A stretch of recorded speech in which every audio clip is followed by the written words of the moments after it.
So I see what you're saying, and I agree. An adult should absolutely be able to provide their own shelter. So when I was in college, I lived in a studio apartment. There was one of me, and living in one large room, it worked for me. Now, when I got together with my ex, we had a family and we needed an extra bedroom, so we got a 2-bedroom apartment. And then he ended up leaving. He didn't get any custody or visitation of the kids because it was an unsafe situation. And he moved into a studio apartment because there was one of him and living in one large room. That's what worked for him. Now, I, on the other hand, ended up with 3 kids. So could I have forced the kids to also move into a studio apartment? Absolutely. But it would have greatly diminished their quality of living.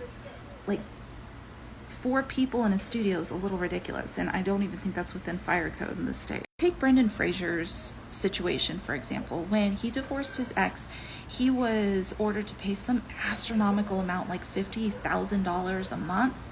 Now, it seems insanely high for the rest of us, but what you have to remember is his kids were used to living with, big movie star dad at this level.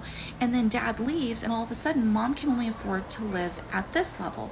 Well, that's not the kid's fault. So child support is set to help diminish the gap, to cover the difference in what mom can provide to keep the kids living at the level that they were at when dad was there, if that makes sense. So my situation isn't nearly as extreme. I'm just trying to afford the difference between, living in a studio and living in a 2-bedroom. Now, in this area, the studio apartments are anywhere between $1,000 and $1,400. The 2-bedroom that I'm in right now is $2,500. So, I could take the kids and cram them in a studio and be able to afford it perfectly fine, but I really shouldn't have to.